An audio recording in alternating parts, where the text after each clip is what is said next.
So I wanted to true my new back wheel, or my mended back wheel.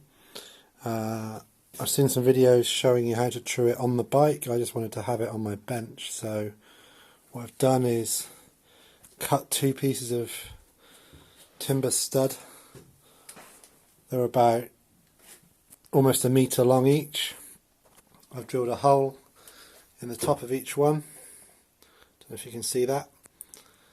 Both holes are opposite each other, and at the bottom I screwed them together with a big washer at an angle, and I've clamped the two in my vise. The clamping power keeps the top tight, and then I can screw a guide onto my stand to see how true I am. Still a bit of work to do on this one, I think. But there you go, homemade truing stand.